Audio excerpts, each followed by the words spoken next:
بسم الله الرحمن الرحيم. الحمد لله رب العالمين، والصلاة والسلام على أشرف الأنبياء والمرسلين نبينا محمد وعلى آله وصحبه أجمعين. أما بعد، أولني السؤال دا يورور كړی وی چې یو ځای کې موږ په امام پسې ولاړو سحر مانځه کې، او هغه داسې آیت وی چې هغې کې سجده راغله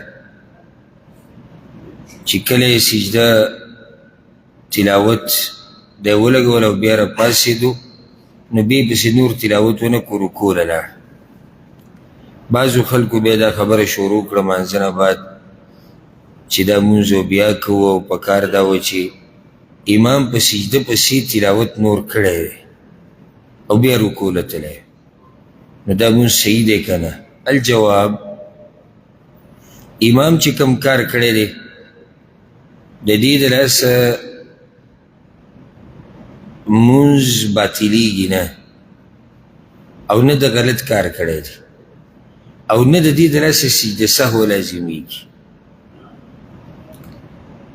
ځکه چې سوره فاتحه پسې هغه تلاوت وکړو، په هغې کې سجده راغله، سجده یې ولګوله. اوس مخکې تلاوت کوي او که نه کوي، دواړه جایز دي.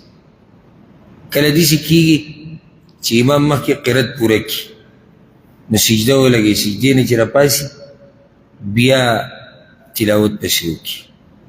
او کله داسې وشي لکه یو سړی مثال کې سورة العلق ووایي، اقرأ باسم ربک الذي خلق، او د هغې په آخره کې سجده ده. امام چې کله دا صورت ختم کو سجده یې ولګوله او بیا راپاڅېدو بیا رکوع له لاړ، هېڅ حرج نشته. چا چې دا مسله بیان کړې دا کمزوري مسله ده، مونځ صحیح دی او نه سجده سهو د دې د لاسه لازمیږي چې دی غلط کار کړی دی او دی سهو شوی ده او سجده سهو وکړه. نه سجده سهو شتي، نه الحمدلله په مانځه کې څه خلل شتي.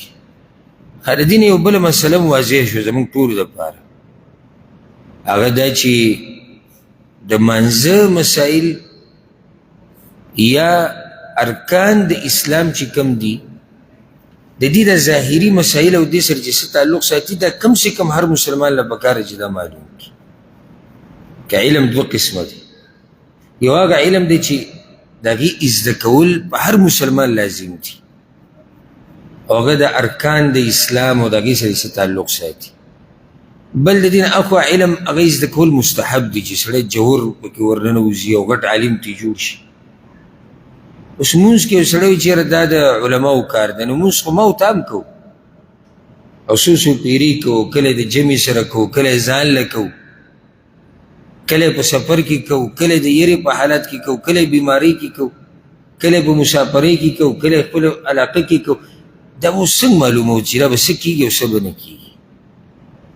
نو ځکه کم سے کم دا مسایل خو یاد ساتل پکار، لکه اوس توحید مسله، عقیدې مسله ده، دې کې خو ګنجایش نه کېږي چې سړی چې بس عقیده یاره دا د مولیانو کار دی. عقیده خو الله باندې ایمان، د الله په رسول ایمان، دا د مولیانو کار دی.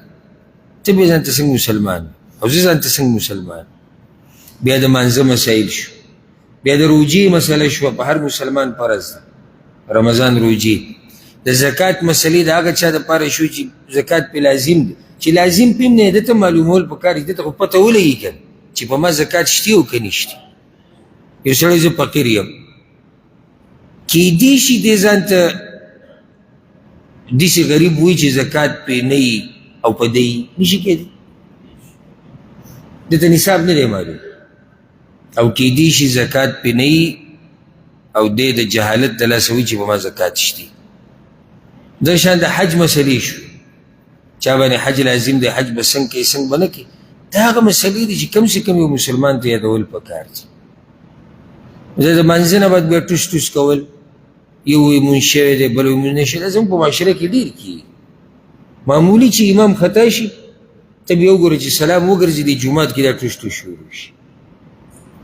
نو بیا دومره مفتیانی چې سړی حیران شي څوک وایي مونځ نه دی شوی څوک وایي دا شوی دی څوک وایي مکروه شوی دی او څوک وایي دا چې د امام پسې مونځ نه کېږي او څوک وایي ده پسې کېږي او څوک ولې دا ټول د کم علمۍ د لاسه موږ ته دا مسلې معلومې وي هېڅ به نه او دا مسله چې دومره غټه مسله خو نه ده چې دې پسې ته 300 پاڼې کتاب به یادوې لنډه مسله ده خو چې سړی د عالم سره کیني او یا تپوس وکړي چې شیخ صاحب مفتي صاحب که چېرته امام قرت وکړي یا زه په مانځه ولې ته نشي مخکې کېدی چې ته مانځه ته که نه ستا دا کار نه دی ته ور مخکې شوې مانځه ته او تلاوت دې وکړه او سجده پکې راغله سوال دا دی چې د دې سجدې نه بعد بیا نور تلاوت کول لازم دي که نه زه رکوع کولی شم دا خو هر چا ته راتلی شي نو جواب د دې مسلې هغه دا دی چې مونځ د دوی چې دی هغه الحمدلله صحیح دی او نه په دوی باندې سجده سهوه هغه لازمه ده والله اعلم